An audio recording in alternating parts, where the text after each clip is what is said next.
Hello, everyone. Good evening. I know this is tea time, so some people will be eating, but if you can put your cameras on or keep them on, I would really appreciate that. It really helps me out, but I do know people are eating and doing other bits and bobs. So thanks for joining this evening. Got some faces that I don't recognize. Steve, you're one. I don't know if we've met. Maybe we have. No, not at all. This is my first time. Okay, so are you a referee, or are you thinking about No, referee? we deliver wheelchair skills training as a charity, and one of the sports we've been asked to look at is Boccia. So I'd like to get a little bit more information. All right. Who's the charity? It's called Go Kids Go. Oh, okay. We're based in a place called Beverley near Hull. We cover the whole of the UK. So we're in Nottingham at the weekend, and then we're in Bristol and Wales this weekend. So we get about quite a bit.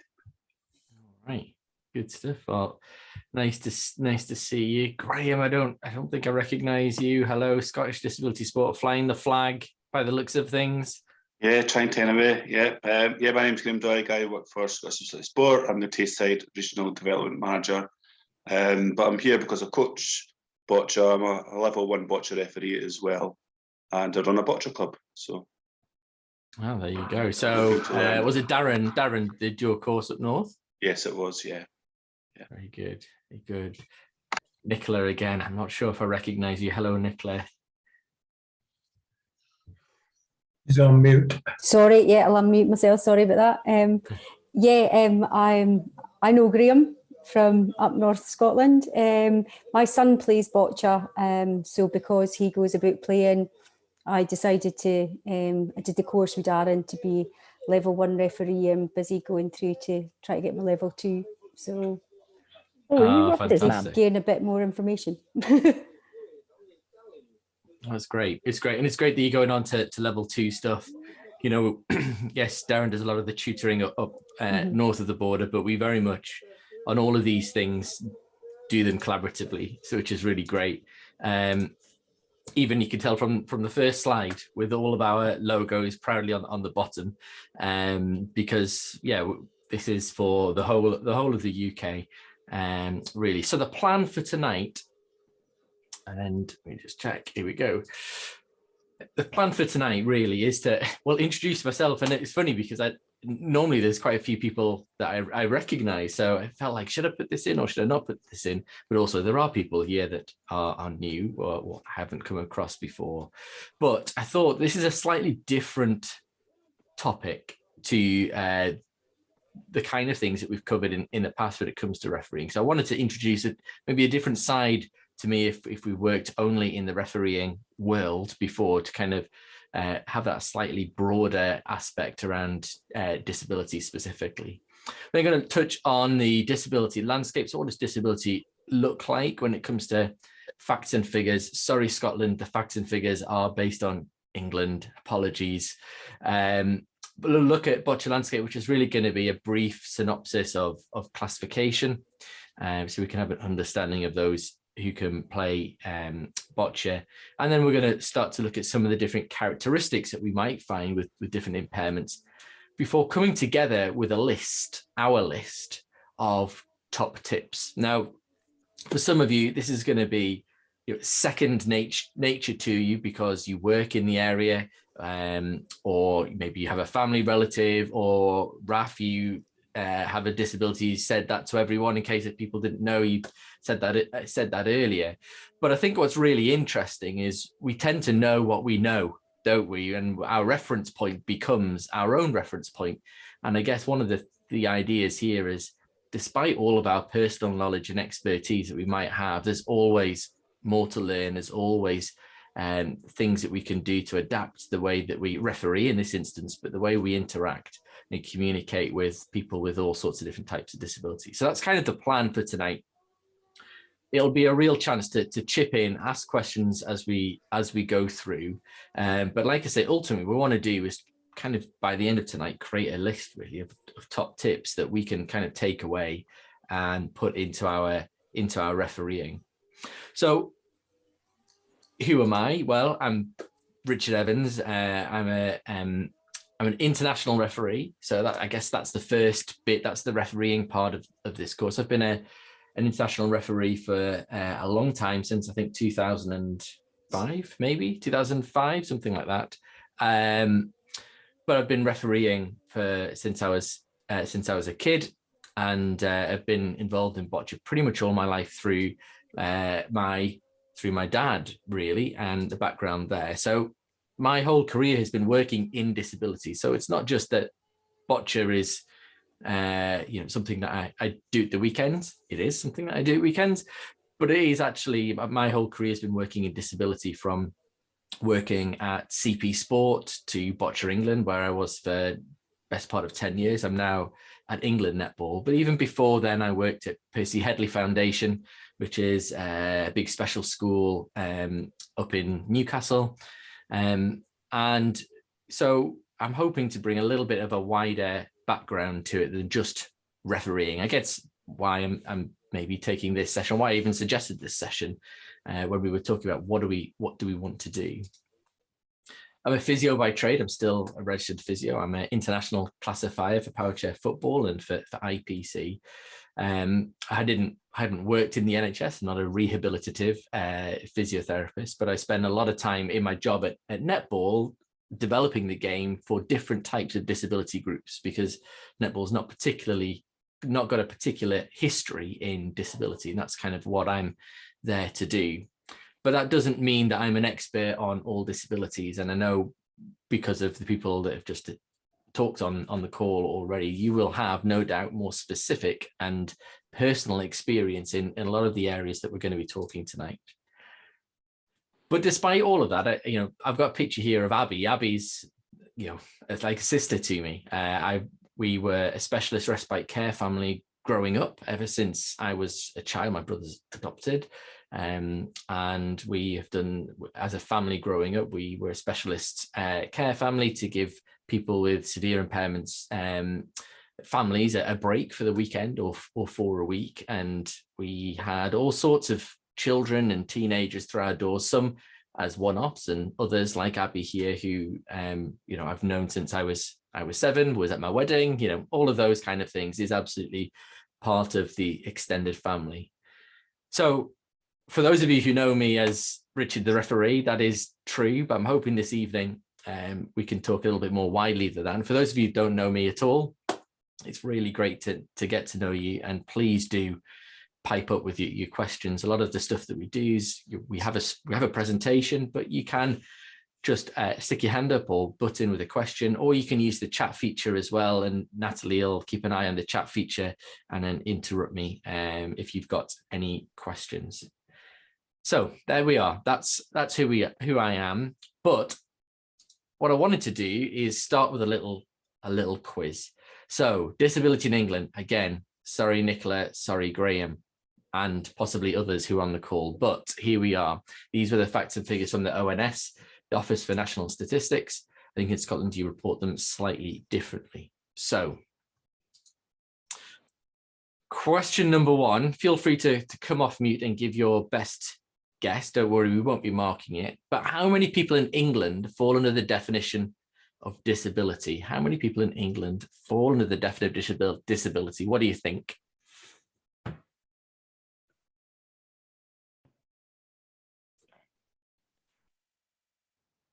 About 1 in 7, so that's going to be what, 10 million?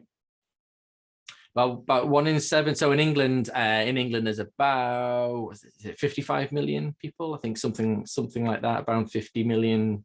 So 1 in 7 would be a little bit less than that, but okay, 1 in 7. Yep, that's fine.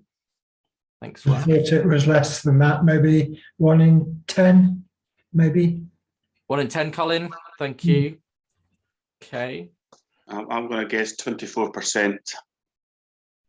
24%. We're getting all sorts of different things. Oh, we can. Yeah. Okay. So basically, 1 in 4 is what you're saying, Graham. 1 in 4. Okay, a real range. 1 in 10, 1 in 4, 1 in 7. Okay. Next question. We'll come to the answers in a sec. Do you think more men or women are disabled? I guess let's just give a reference for that. Do you think more people born as male or born as female are disabled? My knowledge is with the Cheshire homes, and there's a lot more women than there are men. Okay. I know there's about 4 dudes with CP for every 3 women. I'm trying to go through the mental maths. 4 men for every 3 CP women. Yeah. Is that So because answering to Colin, is that because women generally live longer than men? Yes, I think that's it. Well, let's hope that's not true, Colin, eh? Any other advance? Are we generally siding with women? All men. Women or men? Great, thanks, Rach. Yeah. No, I said more men, sorry. Oh, more men, at least all men. Okay. Which region has the highest proportion of disabled people?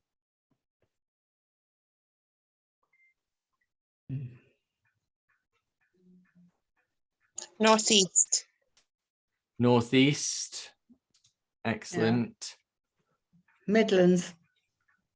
Right. What percentage of disabled people have more than one impairment? There's only 5 questions, just so you know, don't worry. What percentage of disabled people have more than one impairment? 80%. 80%, Colin? Okay. Oh, You're saying 8 out of 10 disabled people have more than one impairment. Okay, thank you. 7/20ths. 7/20, so what's that? 3.5 tenths. 1/3. I'll round that to 1/3 for my mental maths, if that's okay, Steve. Okay, 1/3. Okay. And last one.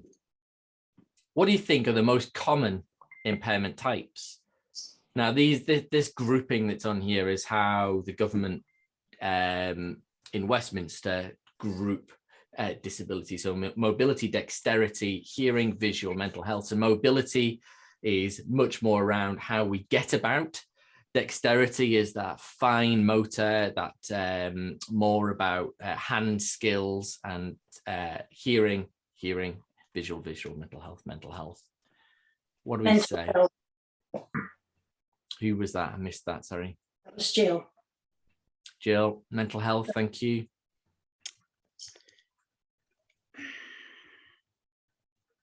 Yeah, I'd agree with that. Mental health first. I put visual and hearing. Visual and hearing, okay. I mean, right. so how many people are wearing glasses? Well, that's an interesting question, isn't it?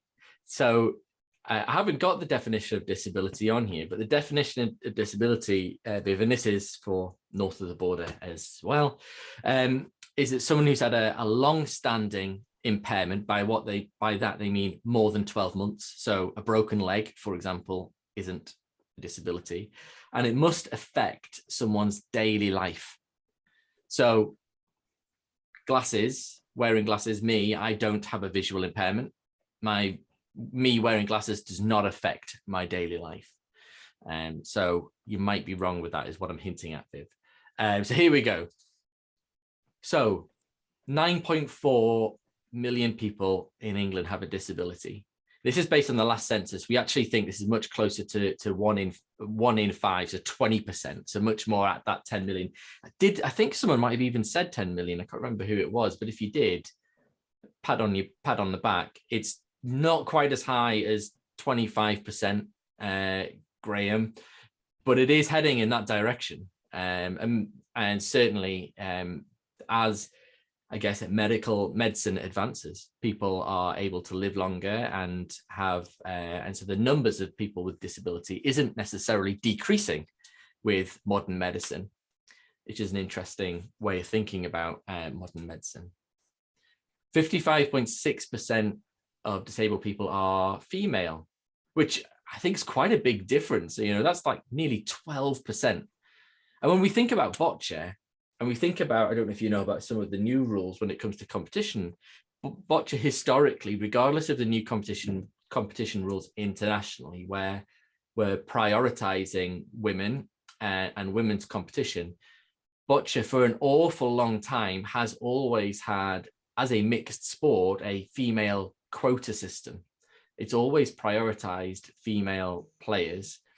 And I don't know whether they knew this statistic was true or not, but it's a very good reason too, because actually quite a large percentage, nearly 12% difference between males and females. So it's interesting that, and I wonder if we think about our boccia clubs and we think about the context that we're in and the competitions that we go to, is that the case? Do we see more female people competing? I would imagine not. And that's also backed up by a lot of the research by Sport England around the way that disabled people play sport, and then disabled women play sport. It's even lower. It's one of the lowest minority groups to take part in sport entirely are female disabled people. So regions, yes, someone said the Northeast, excellent, spot on, Northeast. So this is by percentage. So it's worth saying that, yes, it's particularly high in the Northeast, but of course, not as many people live there. So whilst London is particularly low at 14%, obviously there's a lot more people live in London. So actually the spread or the number of disabled people across the country that you could find in as individuals is pretty equally spread. But obviously as a percentage, then there's a big difference across the regions. Generally speaking, the lower the economic status of the region, or the GDP, the income of that region, the higher the level of disability. In fact, disabled people are far more likely to live in areas of deprivation. Again, this is across the whole country, not just in England. They're much more likely to live in the top 20% of areas with deprivation than pretty much any other minority group. 75% of people with a disability have more than one impairment. So I think, Colin, you said 80%, so you really weren't very far off. I think this is a really, really important stat. And again, if we think about us as a refereeing, we think of a classification, don't we? You know, oh, who am I refereeing? Oh, I'm refereeing a BC4. Okay. And then you just have this picture in your head of what a BC4 looks like. And you might be right, but it's actually knowing that out of the 5 or 10 matches, depending on how well run the competition is, a lot of those competitors, the majority of those competitors are going to have more than one impairment. Yes, they're going to have a primary impairment, but that secondary impairment, tertiary impairment are all going to be something which is could interact with you, or could be something that you would need to change the way that you need to referee to adjust your style to their needs. So when it comes to the different types of disability, dexterity and mobility are the highest. And then mental health, and then your sensory impairments are a little bit lower. And Viv, I kind of was given a little bit of an explanation as to why that might be before, is because actually the threshold for a disability when it comes to sensory impairment is a lot higher because of glasses and hearing aids being kind of easily available and accepted in society, whereas that's slightly different when it comes to a dexterity disability, mobility, or those kind of disabilities that we can't see, like mental health. I think we've gone through that 1 in 5. Just out of interest, these are some of the breakdowns when it comes to women as well.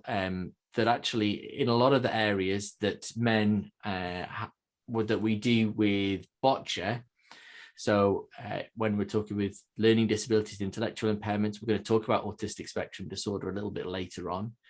You will see that they do, despite that females being 55% of the disabled population, there are key impairment groups which males are the highest percentage.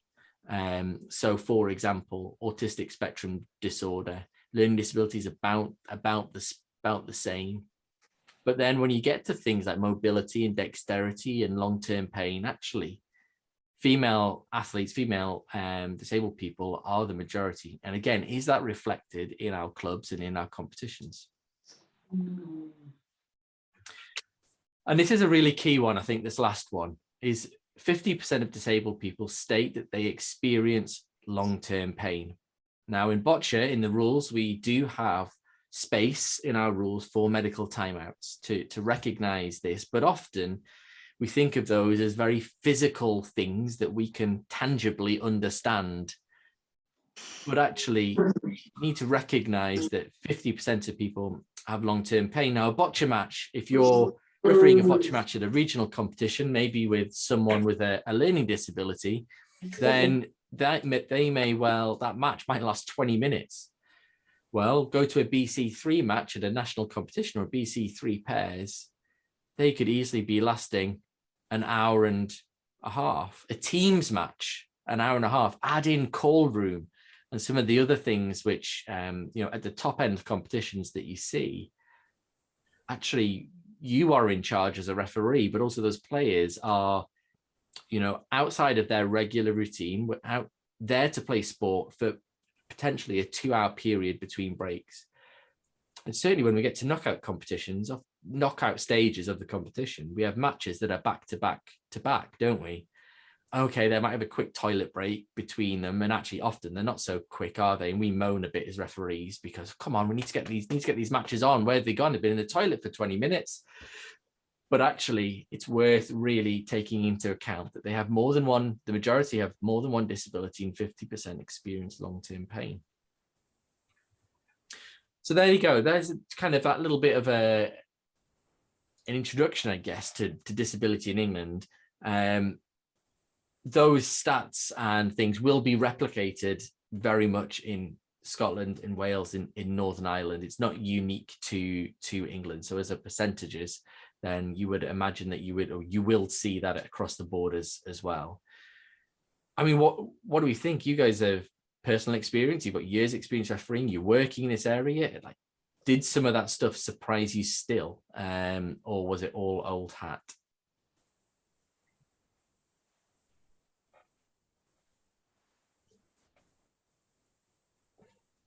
Surprised by the numbers with multiple impairments.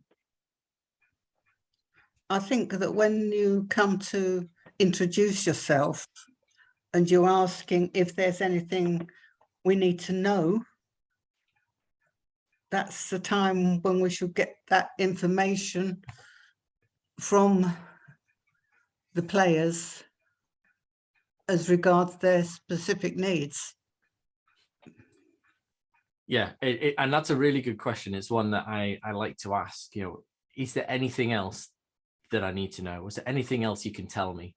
Because often when we're refereeing, or if we're at a posh competition, we have a call room, or if it's just before the match, we're often trying to find out about the ramp or how are you going to communicate with me. But actually having an open-ended question, is there anything else that I need to know? Is there anything I need to know about you? Just opens that door to just finding out an extra piece of vital information. Yeah. I think there's a problem as well if they're non-verbal, because it's not sort of recognised as a disability, but being non-verbal is extremely difficult for a referee. Yeah, so being non-verbal isn't necessarily recognised as an individual disability, but we'll talk about this when we look at a few different disabilities. It's a common theme across a number of different impairments that Boccia specialises in, really. And so understanding that communication is really important. Obviously, higher up, so level 2, Nicola, you'll start to introduce some hand signals that you'll see referees doing. And obviously we have our own sign language, as it were, in Boccia. Steve, if that's new to you, I could recommend you going on a referee's course to start to understand a bit more about the hand signals and our own little sign language that we have in Boccia too, to kind of be universal.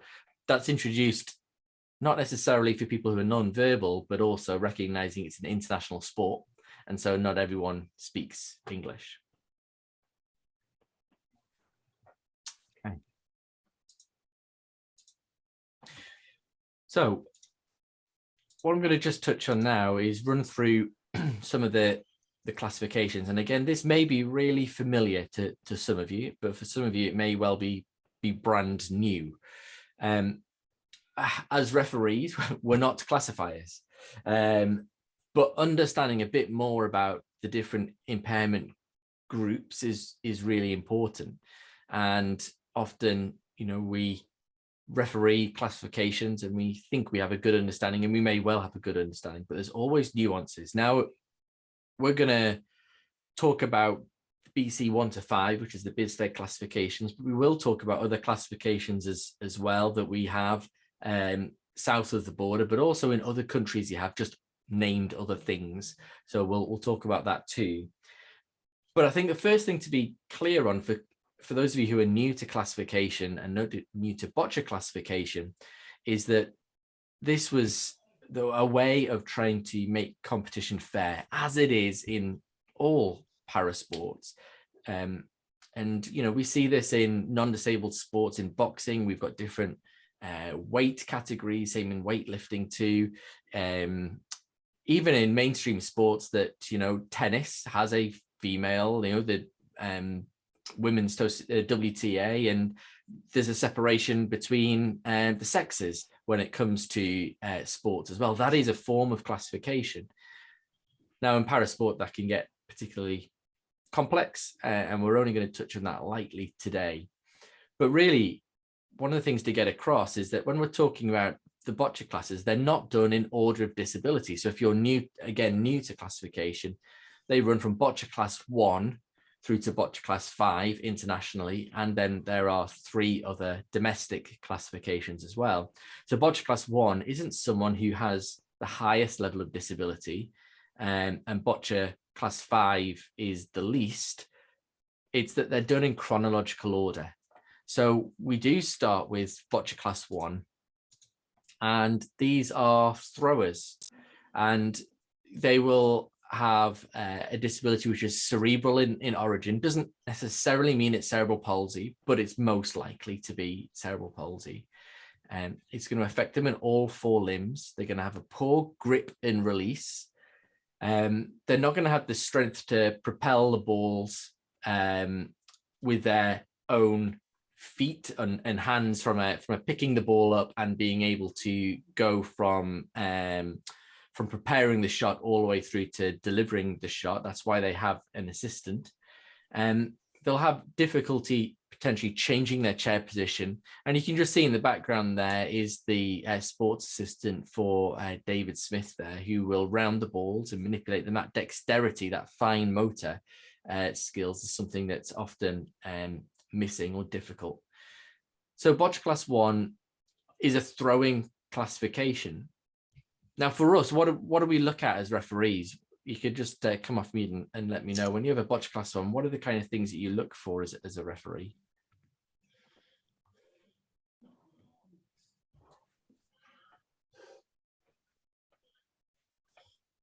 Placement of the chair in the box. Placement of the chair, yeah. So do they do it themselves? Do they get their assistant to do it? Can they do fine movements, or do they just literally sit in one place and just throw from one place? Yeah, absolutely. In there, just on that as well, a sports assistant can stay in the box during the act of throwing as well in order to support chairs. So it's one of those things which the sports assistant can be really important to the positioning and security of the chair.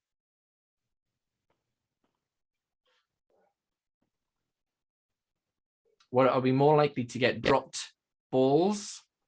Like, what about the release when someone in the BC1 is trying to release the ball? Has anyone seen anything or could experience any issues there? I've had players that couldn't let go, got stuck with it in their hand, as well as it being dropped. Yeah, so you'll often see maybe a repetitive motion, and then they go to throw, and they just like hit the wall, like they don't actually release the ball, and it's still in their fingertips. Yeah, they could have a spasm. Yeah, some if there's a loud noise, it can often trigger a spasm. Oh. And they can drop the ball, or yeah, momently just lose their ability. Yeah, because it's not, It's called is a what they're motor able to reflex, do. or It's commonly more known. of so a reflex action that Yeah, happens. You know, I've had it when I've been refereeing, and we've had the announcer coming on, sort of thing, when they were just about to throw a ball, and then they've just, you know, and it's shaken them up, you know, and dropped balls, and I've actually given the ball back because I could see the things, and from that point on, if I knew that as soon as I heard that click of the announcer coming on, I would actually wait until the announcement made before I showed the paddle. Yeah, we'll definitely talk about startle reflexes when we look at cerebral palsy and some of the characteristics around that impairment specifically. Yeah, good. BC2, again, cerebral in origin. So you can see some of the differences. You know, if it was spot the difference between these two pictures, we've gone from a power chair to a manual chair. That's not a rule. It's just one of those things. They're more likely to be in a manual chair than a BC1. You can see his boccia balls on the floor. So he's able to bend down and use his trunk to be able to bend down and pick the ball up, round the ball, and prepare his shot here. So a BC2 doesn't have an assistant. Now, they've got a better grip and release compared to a BC1. It's not perfect, and you will still see lots and lots of issues where a ball is dropped. That startle reflex that Vivian was talking about, it's still apparent there too. But they are much more independent. However, when it comes to collecting the balls, they're not necessarily able to come out and collect the balls themselves. So that is maybe one of the responsibilities as a referee, is to collect the balls for them. So, you know, we have 1 minute between ends. So we say 1 minute, we've announced the score and all that kind of stuff. Say 1 minute. Normally that's for us to go and check the scores are right, have a drink of water, and get our head in the right space for the next end. Well, when you've got a BC2 match, you're also frantically legging it round to pick up all of the boccia balls, and to check the score sheet, and to have a quick sig of water, and to go and get ready for the next end. So when you have a BC2 match, the actual refereeing is a little bit simpler because they don't have assistants or ramps or anything like that. But between ends, you have to do a lot more work. So these were the two original classifications that in the 70s that boccia was formed around: BC1 and BC2, and that was it.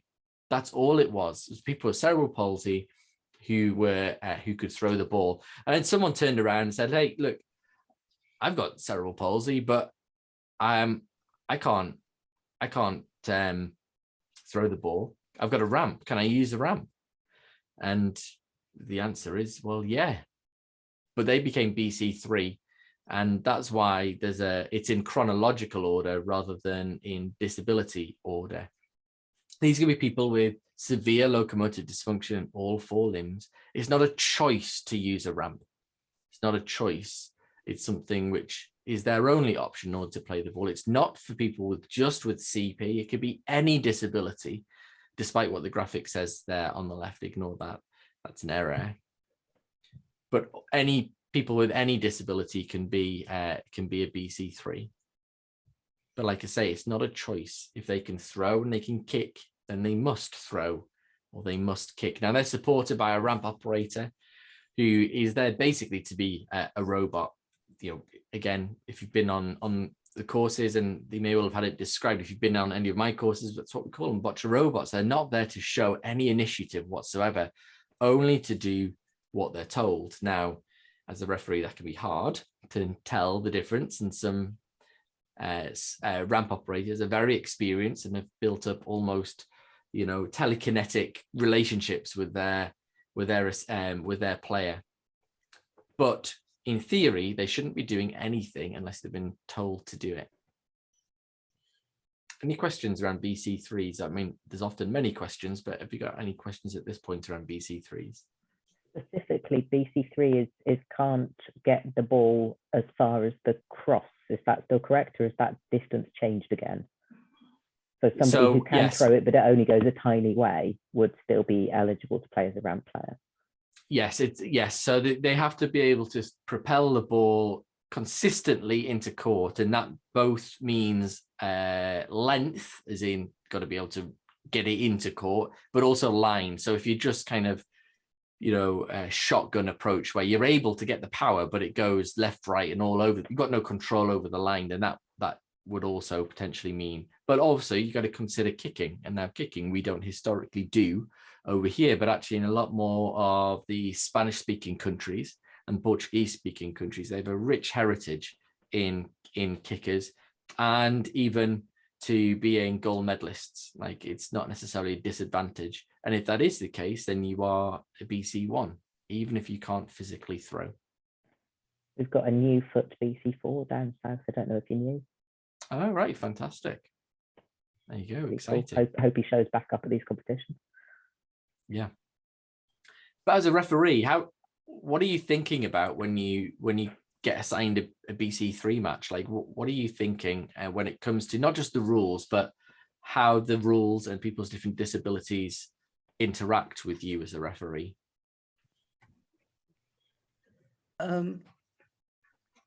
How they would communicate to the referee, if they're non-verbal, is there a sign they give to get the referee's attention? Mm-hmm. This sort of thing. Yeah. Their means of communication between themselves and their sports assistant, as they're called now, rather than members. Some you will use their eyes. Some can actually wiggle a finger, sort of thing. It depends. And you ask before the match, so you're aware of their level of communication with their sports assistant, as well as how they would get the referee my attention if they need to. I think we're pretty much verging on our first top tip, really, and it's before the match even begins, isn't it? It's that pre-match conversation, whether that's you've just arrived at the court and you're introducing yourselves because it's a regional level competition, or whether it's a high-end competition and you have call rooms and you have 15 minutes before the match to basically get to know them in every way, shape, or form, to help you with when you're refereeing. Yeah. Some of the different disability types with BC3s, we've talked a lot about cerebral palsy so far, but does anyone know of any other impairment groups or disability types that you would see? Duchenne's muscular dystrophy, yeah. So how would you describe them? What are some of their characteristics as a disability? So you've already did, for cerebral palsy, you've said sometimes you get a startle reflex, so that might be a characteristic of that disability. Often have breathing problems. Yeah. Really profound weakness. Yeah, often have oxygen. Yeah. So suddenly, as a referee, you're not just contending with communication and which can be difficult if someone is wearing a mask for respiration, but also there's more equipment that's just coming onto court. Yes. There's the chance of medical timeouts is increased too. Often there's suction that needs to go along with that too as well. So there's all sorts of things. Go on, Raf, sorry. Quite a lot of athletes with Duchenne have some level of learning difficulty as well. Obviously not the ones that get right to the top of the sport competitively, but if you're meeting a new player with Duchenne, the likelihood that he's got some level of intellectual impairment is quite high. Yeah, I don't know is the honest answer to that. It is. Okay. It's the chance that any random person with Duchenne has an intellectual impairment is a lot higher than someone that hasn't got Duchenne. Okay. What about you guys north of the border? What do you reckon from BC3s? Have you got any other range of disabilities that you see in BC3 competitions? Quadriplegia, spinal injury. Spinal injury, yeah, really good. Yeah. Brain injury. Yeah, so brain injury, we'll talk about that. That'll come under the category of cerebral. It might not necessarily be cerebral palsy per se, but it'll be classed as a cerebral and neurological disability. Okay. Multiple sclerosis. Well, yeah, basically it's anything that affects all four limbs. Like there isn't a list. Oh, we've got this. Okay, great, that's fine. No, it's any disability, just like BC4, where it can be any disability other than cerebral in origin. Any disability other than cerebral in origin that can throw. Now, that doesn't mean anyone that has the ability to throw. They still need to have a considerable level of locomotor dysfunction in all four limbs. So in classification, we talk a lot about functional ability. So what can someone do and what can someone not do? It's not their playing ability. It's not how good they are. It's what they can physically do and what they physically can't. So a BC4 has the functional ability of a BC1 or BC2, as in what they can do and what they can't do is about the same. But because it's not cerebral in origin, it manifests itself in different ways. It could be muscle weakness. It could be a lack of range of movement at the joints. So here we've got arthrogryposis, player from Hong Kong, I think it is.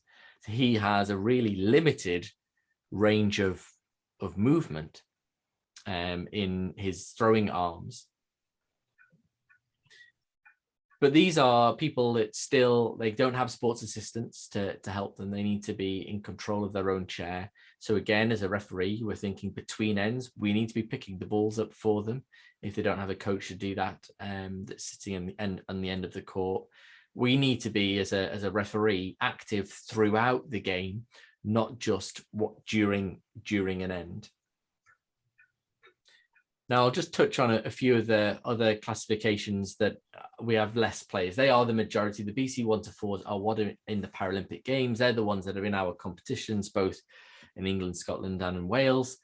But we also do have a few other classifications. So BC 5 is for any impairment that still has a high level of disability, but is not as severe as a BC2 or a BC4. So often they're mobile over short distances. They're able to pick up the balls and be able to play. They have an impairment in their throwing arm, but it's not necessarily all four limbs that have got a high level of disability.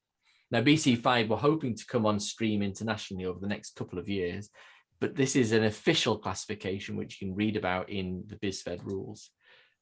Now, some of the domestic ones that we have in England, but you might also recognize some of these if you're from Scotland, you might call them something else. So we have in England BC6, which is then any other physical disability whatsoever can play and become national champion as a BC6. We have VI Boccia for people with visual impairments, which people can play with an assistant. They wear eye shades just to make sure it's a level playing field. And it's a little bit like battleships, where you have little pegs on a board and your assistant plots on the board where the balls are, and you feel by touch where the balls are on the court. And you throw to the jack in exactly the same way. It's absolutely incredible, absolutely amazing to see. And BC8, again, is the graphics wrong there, but BC8 is for intellectual disabilities. So anyone with an intellectual disability.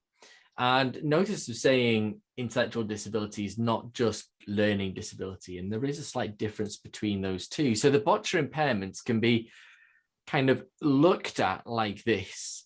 So we've got these four chunks. We've got cerebral in origin. So that could be your cerebral palsies, it could be your head injuries, things like that. You've got myopathies. Now that's the stuff that that Vivian was talking about. So that could be muscular dystrophy or spinal muscular atrophy. BC8 will be intellectual disabilities and visual disabilities. Now there are others too. I think someone said around spinal injuries earlier. We also amputees too, and we're not going to go through all of the different groups, but these are the main groups that you would see, especially the cerebral myopathies and intellectual. at a boccia competition that you and I would likely to be refereeing at. It's already been taught tonight. The one thing that's kind of in common with all of these that is crucial for us as a referee is communication. It's how we communicate. Whether it's someone has cerebral palsy or has a visual impairment, we will adjust how we communicate. But really, it's how we communicate and how we make those different changes, which will be vital to us being successful as a referee on court. So what I thought we would do is we're going to look at a few key impairments that come to our competitions, but also if you want to share some of your experiences, that'd be really useful as we kind of go through the next few slides.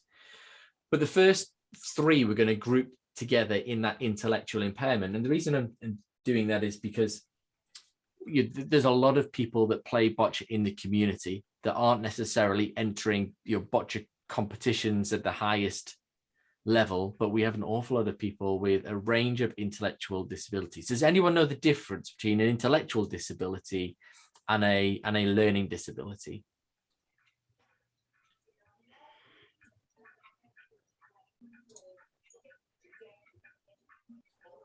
Is it the difference between something that makes it harder to learn versus something that limits the amount someone can learn overall? So there is a difference between learning disability and learning difficulty as well. We could throw that term into the mix. I think what you're probably talking about is a learning difficulty. So learning difficulty is not a PC version of saying learning disability. They're completely different. So for example, someone with dyslexia has a learning difficulty, not a learning disability. There's no ceiling on what they can achieve academically or intellectually. It might be harder in order to do it, and they may have to find different routes around, but there's not a limitation. Whereas someone with a learning disability, they have an IQ that is less than 75. So they have a ceiling on the level that they can take on board. So there's a difference then. Intellectual disability are other impairment groups that could be like Asperger's syndrome, or which is part of kind of the autistic spectrum disorder, where some of them have got very high experience and knowledge, but it's in a very focused area, and often it's a social IQ that's lacking, rather than just purely like a learning disability. So intellectual disabilities can range from people with learning disabilities to Asperger's syndrome, which is part of the autistic spectrum as well. And that's what we're going to kind of just touch on now, with a few different characteristics as we go through. I guess at this point, just maybe Scotland, for you guys, what do your domestic competitions look like? Are they just BC 1 to 4s, or are you seeing different impairment groups coming in and wanting to play either formally or informally? BC 1, 2, 3, and 4. Yeah, is that it? Yeah. No, you can get competitions. For example, Special Olympics use also play boccia, so you can actually have learning disabilities as well. And certainly some of the SDS competitions, they have learning disabilities as well. Right. Yeah. Interesting. Yeah. Special Olympics is really interesting. Sorry, I talked over someone. Yeah. The back to boccia competitions that we've recently had and are having, we've got one day BC 1 to 4, and the next day BC 5 to 8. So you're doing the whole spectrum. Yeah. Yeah. Yeah. 1, 2, 3, and 4 in one competition, and then 8 in a different competition. Yeah. Unless it's a local or a regional competition. Yeah. Yeah. In different countries as well, they don't necessarily have BC 8 in the way that we do in England, but I think there's more and more people recognizing how well suited the sport is for people with intellectual disabilities. And so it is a kind of growing in number, really. I think what I want to do now to focus on for the next half an hour really is a couple of different impairment groups, cerebral palsy in particular, and we will touch on some of the intellectual impairments too, where we'll look at some of the characteristics that people might have or that you might experience on court, and then we'll kind of ask you to chip in as to how can you as a referee change your practice based on knowing what some of these characteristics are. So we're going to start with CP because that's the one that it sounds like most of us have in our domestic competitions. And again, a lot of this may well be, it's dead obvious. We all know that, and that's great. And it's great to know it, but it's then thinking about, as a referee, how do we adjust our style in order to bring them more into the game. Cerebral palsy is a lifelong condition arising from a damage in the motor areas of the brain, and it can happen during birth, later in life through traumatic head injury, stroke, or similar condition. It's a non-progressive brain lesion, and it can cause variable impairments from coordination, tone, strength, muscle action, impacting on posture and movement. Some of the characteristics that we might have are coordination across the limbs. So there may be a coordination difficulty. There may have an active startle reflex, a Moro reflex, which I think is, Vivian, what you were referring to. A lot will have hearing and visual impairments, and they may well have a sensory loss, or to touch as well. There may be a deficit. Often there's secondary impairments that go along with this, like epilepsy, so could have reoccurring seizures. Maybe intellectual disabilities too, maybe a little bit like Raf was speaking to for myopathies. That could be the case with CP, but it's certainly not the case in all players by any means. Often there's a depth perception or a perceptual difficulties as well. So judging size and shape of objects can be difficult. And I think we've talked about already speech and language difficulties too. People can find it hard to articulate and get their messaging across. And there could also be other factors which could affect them from an eating and a drinking point of view, which when in a long competition could come into effect over if it's a several day competition. So do we recognize these characteristics in the matches that we've refereed, or maybe in our personal experience? And if so, what have you done to adjust to the way that you referee when you've seen these characteristics?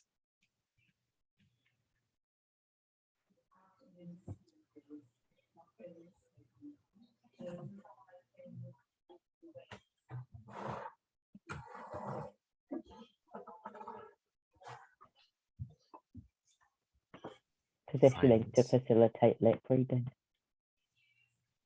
Say that again, Raf. Sorry, it was a bit quiet. Positioning myself to facilitate the player lip reading. Okay, so if someone has got a hearing impairment, what would that positioning look like? Being to the front, especially if they also have CP and it's harder for them to turn their head so that they've got a good line of sight, and not having things in front of your face or having lighting making it particularly hard to see, which is tricky with the being in the right place on the court sometimes. Yeah. So making sure your positioning is right when you're communicating. What's one of the things that we teach on the level 1 when you're giving the score out between ends? Where does your tutor expect you to do that?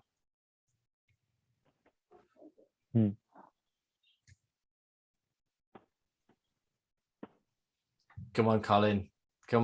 Where would you not? You wouldn't stand at the back of court, would you? On the in order V. to say the score on the V. Yeah, on the V. Yeah. And the reason for now, we actually say internationally, that's not actually a protocol that we have, but I don't think that recognizes some of the things that you were just talking about there, Raf. So and across the UK, so again, England, Scotland, Wales, Northern Ireland, when you're giving the score, we ask you to go to the V in order to give that score. The reason being is to help with that communication. But also, we don't just give the score verbally, do we? We give it visually by holding up our fingers to the paddle. And that's one of the things which, if you're stood again at the end of court, is that 3? Is it 2? I can't quite make out. So our positioning as a referee can be incredibly important. What about that startle reflex Vivian's talked about? How, you know, when you're meeting someone for the first time, like how can you make sure that you don't affect their startle reflex? Speaking calmly, no sudden movements. I was just going to say, don't sneak up on us. Don't sneak up on them. That's exactly right. Just take the long way around. You know, don't just go up and alongside them. Like, do the long way around, so you're coming, you know, front on, so they can see you approaching. Absolutely. First thing before you even met them, I wouldn't maybe phrase it quite like this in my notes, but as in Raf's words, don't sneak up on them. Absolutely.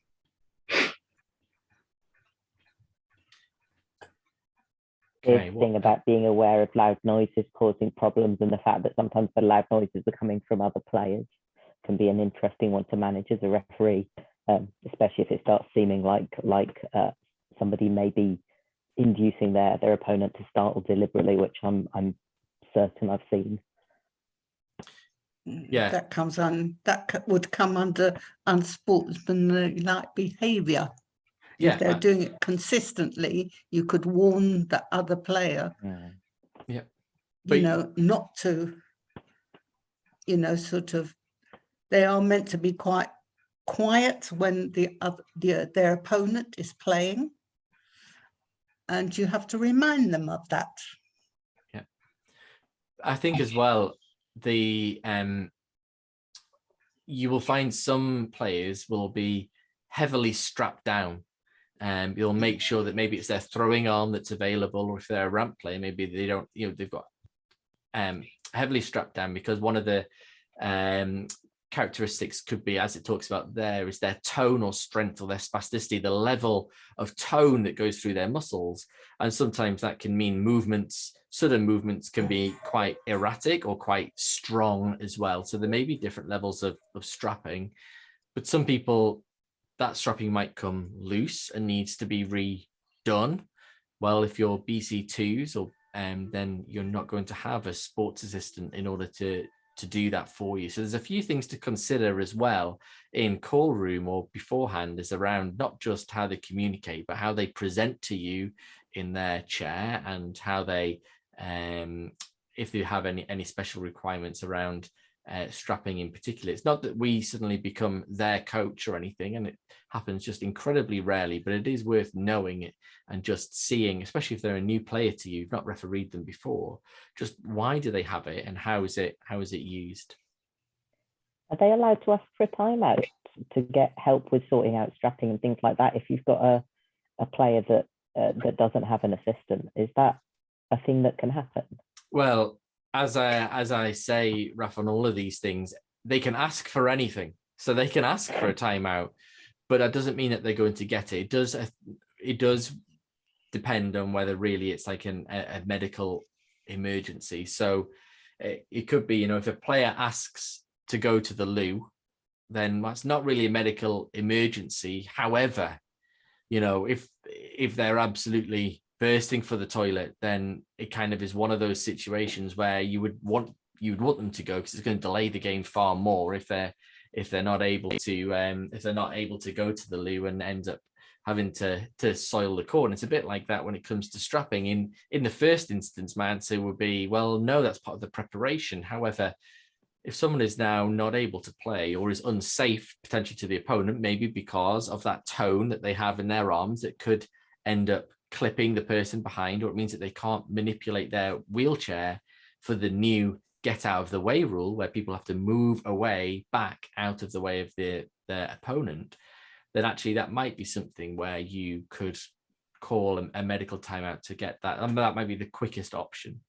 And that's why it's always down. You'll see a phrase in the rules where it'll say something down the lines of the referee is the final arbiter. So basically, it's the referee's decision as to whether they can have a medical timeout or not. Any other kind of tips or thoughts when refereeing someone with CP?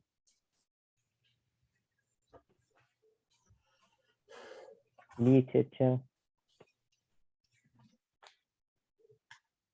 Jill, I'll have to get you to speak again. Sorry, you're on mute, Jill. Still on mute. I'll see if I can unmute.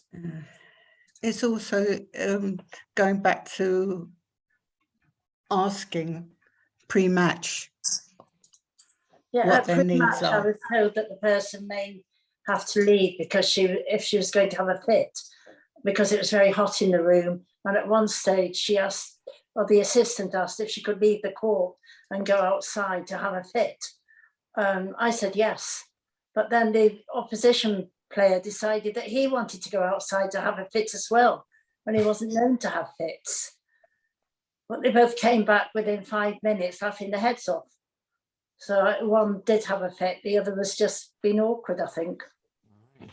Well, so you really need to know if they have epilepsy before they start. Yeah, I think that's one of the things, isn't it? That where we ask the players, is there any more information that we need to know? Yeah. They, the onus really is on them to tell you, so you can referee and officiate as well as can be expected. Yeah. Okay, good. All right, well, let's jump to a couple of other impairment groups. Now,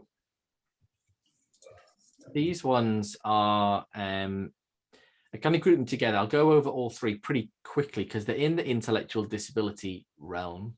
So we have ADHD. So this is someone who has attention control issues. Some of the symptoms can be found often in early age. We find that these are diagnosed much more readily in boys than in girls. But I think more and more as we're learning about this, that's often because of a misdiagnosis more than a prominence of the impairment, you're being biased towards one sex than the other. So one of the things could be inattentiveness, so a short attention span, extreme distractibility, frequent changes in activity, not able to appear listening when being spoken to directly, hyperactivity, so there's excessive movements, especially situations where they're meant to be quiet and calm, a boccia court. Impulsiveness too. These are things that you can see are can be in a bit of a difficulty in a coaching environment, but also on a court as well. And I'm just going to add into this one the autism and Asperger's syndrome too here. So Asperger's is part of the autistic spectrum. And you'll see here, you're going to have developmental disabilities, often with the way that they communicate and relate to others. So different to the ADHD, but often a lot of the things are similar characteristics. So difficulty in social interactions. This one could, someone could appear that they're aloof or they avoid eye contact, difficulty in interacting, unaware of others' feelings. Apparent insensitivity. Well, on a boccia court, when we talk about unsportsmanlike conduct, how do we adjust that rule and how it's applied when we know that the person that we are officiating is a BC8 or a classification with people with intellectual disabilities? And the last one, before I kind of open the floor up to your experiences, is learning disability. So this is why someone has a reduced intellectual ability and has difficulty functioning in everyday tasks. Will tend to take longer to learn, to develop new skills and take on complex information. And it'll often have very specific individual needs. So one of the things that you might find here is the way that we communicate. There's a lot of referees who, we love to express ourselves. We'll talk at length about things, but actually, is that the right way for them to be able to interact with us? So I just wonder if there's a few of you have had any experience here. It could be personal or it doesn't have to be boccia, but that interaction, that communication with people with intellectual disabilities, especially on the three areas that we've just talked now, and how that might affect your refereeing. I think that I came across a situation where one player was insisting on measuring everything and even getting the head referee over, and was totally and got angry and annoyed and was really and upsetting his opponent to the point where they were in tears. And it had to be sort of like, let's have a timeout situation, because there was no way that the match could continue with one having going off the rails and another one being distraught because of it. There was no way that they could continue until it was like a timeout.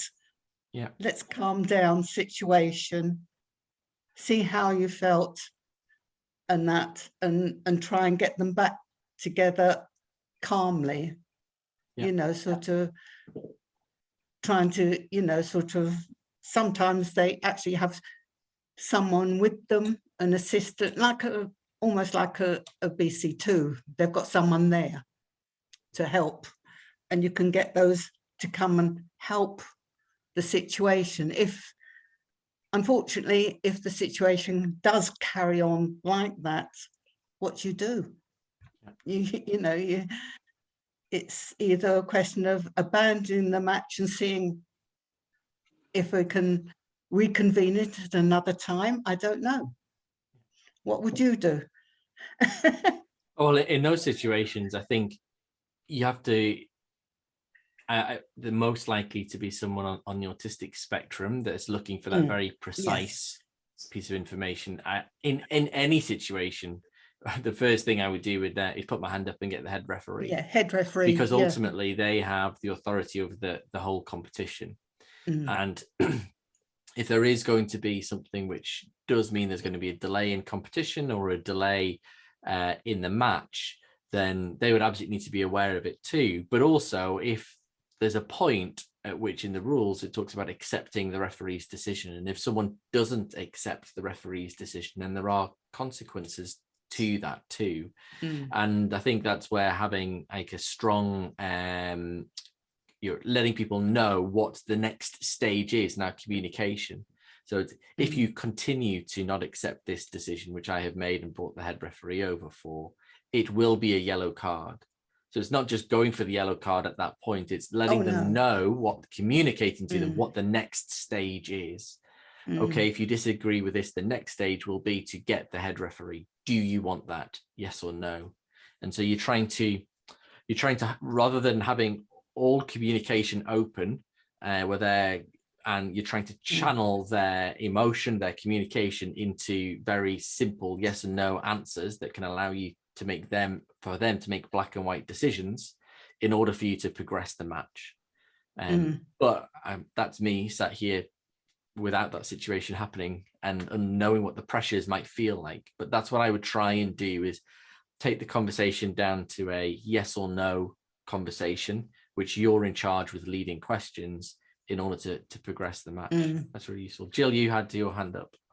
Yeah, with learning difficulties, I no experience whatsoever, but refereeing BC8s, someone very quietly told, with experience of learning difficulties, very quietly told me not to offer explanations, just to make everything simple. Don't offer explanations, don't give choices, just do it quietly, and the people will then understand simple things that you're saying. Don't elaborate. So we'll just change the language slightly. So we are to learning disabilities, not difficulties in this case for BCAs. Yes, so yes, there will often be you can actually go and do a word count. So how many words are you using in your sentences in order to get clear communication across? And you will find often with intellectual disabilities, whether that's autistic spectrum disorder or whether that's with learning disabilities, a more directive tone or shorter sentences that maybe have less elaboration to them can be helpful. However, we still owe them an explanation if if requested, we need to make sure that we're engaging them and being inclusive in our refereeing. But yes, our conversations are much more leading and closed questioning than just open conversations or big long explanations. I would say that's kind of applies to all of our refereeing regardless, really. Let's keep our communication succinct. Let's keep it relevant rather than being too elaborative. I often find also that they want to get rid of their balls very quickly, and you show the paddle, and before you've even turned, shown the time, they're throwing and they've thrown again, and you're sort of like this, and you're sort of having to go and remind them, wait until you see the paddle before you throw. and when it is a fast match like that, I often deliberately take that 1 minute out so I can have a rest from twisting backwards and forwards and trying to keep up with them. Yes, certainly in BC8s and yes, the classification, they throw very, very quickly, and slowing them down can definitely be a bit of an issue. Has anyone else experienced that? And I try. Well, I say I take that 1 minute out just to sort of calm myself down, and also give them a time to sort, we wait for that 1 minute out. Okay, well, let's just have a look at the last one for this evening. I've left this a little bit more open, really, because it was kind of to pull from your experience of myopathy. So myopathy is a general term referring to disease that affects the muscles that control voluntary movement. And people often experience muscle weakness due to dysfunction in their muscle fibers. So it's often a degenerating muscle condition. So that could be spinal muscular atrophy or muscular dystrophy. And within both of those, SMA and muscular dystrophy, there's different types. And you'll often see this type 1, type 2, type 3. And that's very much around the genetics behind it. But the thing that they have in common is that it's a disease that affects their voluntary control of their muscle movements. So from the people that you've been refereeing, and you've seen some of the examples that you've given so far for cerebral palsy, what do you think some of the characteristics might be of a boccia player with a myopathy? They may freeze. What do you mean by that, Jill? Just stop suddenly, not be able to move for a few seconds. Okay. I know a player that gives the referees a typewritten sheet explaining that they may suddenly freeze, but not to worry about it. They will carry on when they're ready. Yeah, I think I know who you're talking about. I don't think that they have a myopathy as such. Not but as such, no. No, but he definitely has. I think it's dystonia is what he has, which isn't a myopathy. It does affect his muscles, but almost in the reverse of the myopathies, where it's not really around muscle weakness that he has. It's more down to the level of tone that he has that ends up having fixed muscles. Weakness in the wrist, being able to grip the ball might just drop out of their hands. Yeah, so BC4s, I think is I'm assuming what you're talking about there, Catherine. Yeah, so they are more likely to drop the ball. What happens when? What do we do as a referee when they drop the ball, Catherine? If they ask for it back, I'll give them it back. If they don't, I won't. And if they were in the act of throwing when it drops, maybe. Okay, so that's certainly one of the things that we've said in the past. If they're in the act of throwing, then it's classed. If it falls out, it's classed as a throw, because they might say, "Oh, I've dropped it." How do we know they've dropped it compared to it just being a bad shot? And so actually, they have just tidied that rule up, Catherine, in their just in the new year. So basically, if the ball drops for any reason behind the throwing line, either in the player's box or in the neighbor's box, then they get the ball back. You do that automatically, don't need to ask for it. But if the ball does go over that throwing line, even if it's a dropped ball, if it goes over the throwing line, it is classed as a live ball. So that is just a slight change to how we've done things in the past. So if it's dropped for any reason and it stays behind the throwing line, even if it's in their neighbour's box, then they get the ball back automatically. If it goes over the throwing line, then it's classed as a live ball.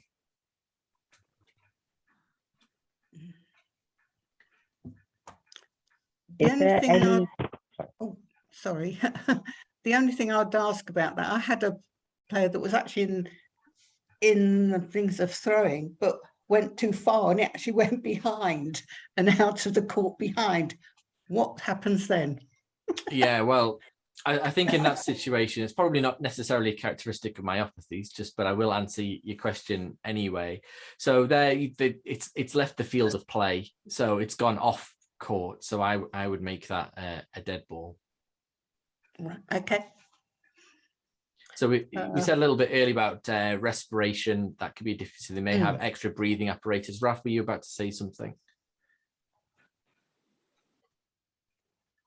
It was a drop ball query about when have they now removed all nuance completely from that rule? Pretty It's much just binary. It has or has not crossed the throwing line. End of. If they've dropped it and it goes 2 mil over, that still counts. Or... Yeah, I guess. Yeah, in theory, but I guess we've got a real range of referees on this call, from national referees through to local referees, that they're just going through the process. So I think it's always being mindful in adjusting how we referee for the competition. But I think certainly at an international, national level, it is that binary. Yeah. I think if it actually drops in the box but rolls forward into the field of play, because it's dropped in the box, give it back. If it crosses, again, if we're talking binary here, if it crosses the line, then it's left there. It's classed as a live ball, even though they dropped it in the box. Yep, doesn't matter where it bounced. No. Richard, can I be awkward and ask, when you say crosses the line, is that as in it's on the line, it's out, or does it have to physically clear the line? Yeah, you're not being awkward, and I think it's one of the rules that's an interpretation. The way that I interpret it is that if you had a wheel on the line and someone threw, it would be a violation. We talk about the lines of the box of everything needing to be inside. So my interpretation is a ball on the line is a live ball. Anyway, back to myopathies. Right. What are the other kind of characteristics that you might get? You would find with people with myopathy against CP is they're often quite almost sort of slumped, relaxed. So there's a posture difference. Yeah, it's a posture difference. It's almost like they're. So how does that affect you as a referee? Does it affect you as a referee? I don't think it affects you as too much of a referee, because it depends on a lot of ones I know are BC3 players. Mm-hmm. I think how it affects you is going back to something that Raf said a little bit earlier, is your positioning. So if someone with CP, they're more likely to have neck control. They're able to turn their head without needing to turn the chair. Someone with a myopathy, they're more likely to have to change their whole chair in order to face you than just to be able to turn the neck. I mean, so your posture, especially in BC3, so your positioning. You would make sure that you're in their line of vision. Yeah. Without impairing the line of delivery. That makes sense. Sort of, you make sure that they have seen the paddle and move back, into the correct position on the court. So what skills then do you think that we need to apply when we're officiating people with different disabilities? What are some of the things that we've talked about tonight? How are you going to change your refereeing? Now, you know, some of this, you know, we've talked about these things very generally, and obviously everyone is different as an individual. But what things are you now going to start to consider the next time you hit a court? What would your top tips be for, you know, budding referees in this area? I think most of it has to be done at the beginning, either in the call room or the equivalent of the call room when you first meet the players on the court, especially if you don't know them. If you've never met them before, it's your first time, then you need to talk to them, talk to their assistants, find out what special needs they've got, special communication methods or signals. But the only time you can find that out is when you first meet them before the game starts.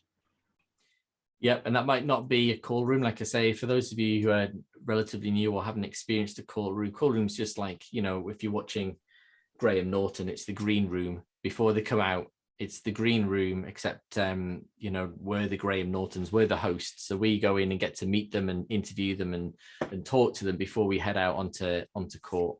Yeah. Thanks, Colin. Adjust your positioning accordingly on court, so you're in their line of vision when you're giving signals that they're able to, you know, acknowledge that they're seeing.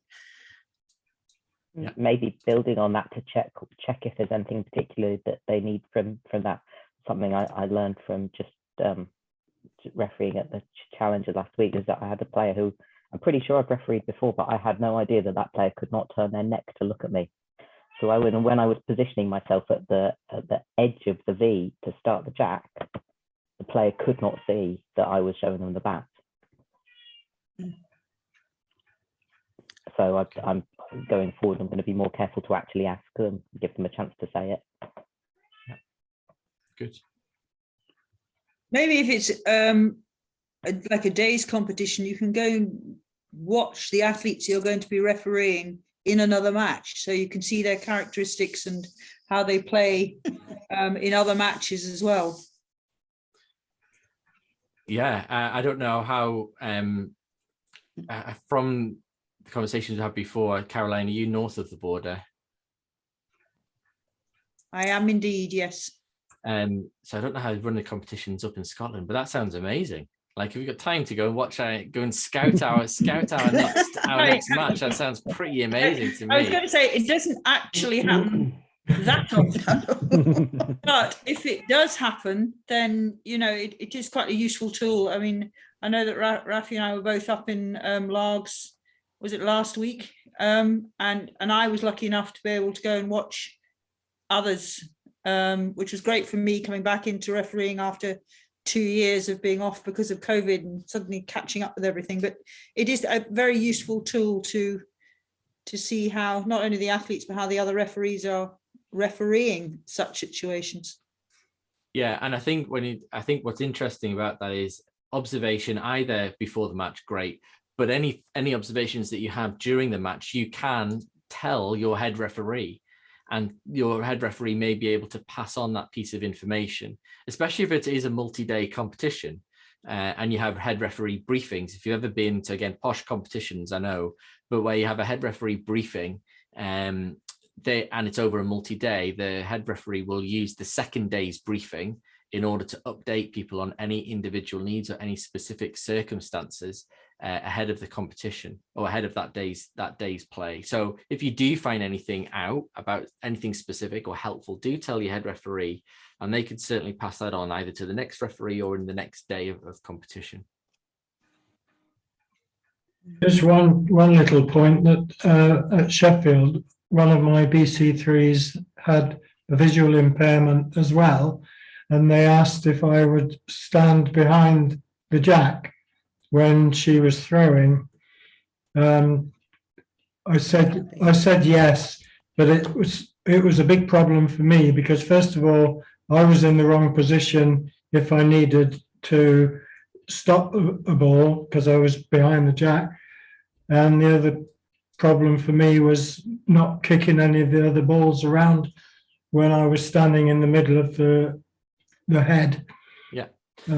Yeah, thanks, Colin. I think that's really useful. And sometimes we get that ahead of the competition. So I've just put there, adjust your rules for the level of competition. What you've just said there is, I guess, a back to boccia competition, which is, one of our in England. So we're trying to get people back used to it, but it is a relatively local, regional level. It's certainly not like national finals or challenger events or anything like that. So that may well be appropriate for that level of competition.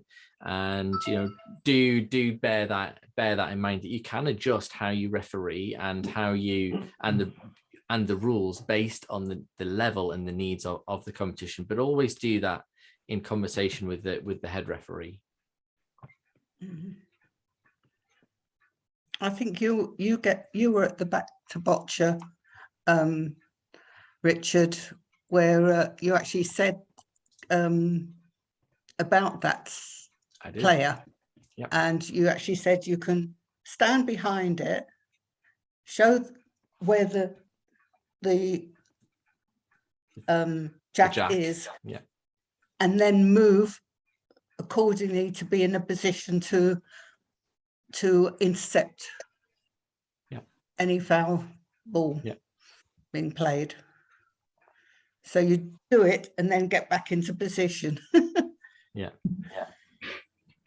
So this evening, something a little bit different to what we've done before.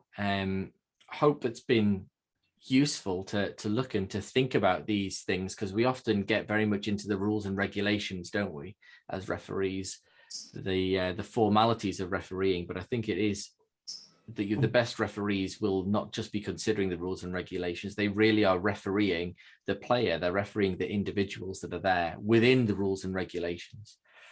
And so, again, for some of this, you may have known everything that we've talked about tonight. And if you've not learned anything tonight, then hopefully what you'll be able to do is just reflect on your own practice the next time you're on the court. Are you able to put some of those top tips into practice? Are you able to utilize the call room or the pre-match conversation better? Are you approaching the players from the front rather than from behind? Just to have those little subtleties in the way that we referee just make sure that they are feeling more comfortable, they're more included in the game, whether that's a BC1 or a BC8 or whatever classification system we have in each other's countries. So we just wanted to bring this to you. Hope you found it useful. Like I say, a little bit different to what we've normally done. Feel free, if you've got any specific questions I'll always stay around for a couple of minutes. If you've got any questions about specific impairment or match, and please do hang around to ask me. But without any further ado, I will say good night. Thank you for joining us, and we'll see you soon.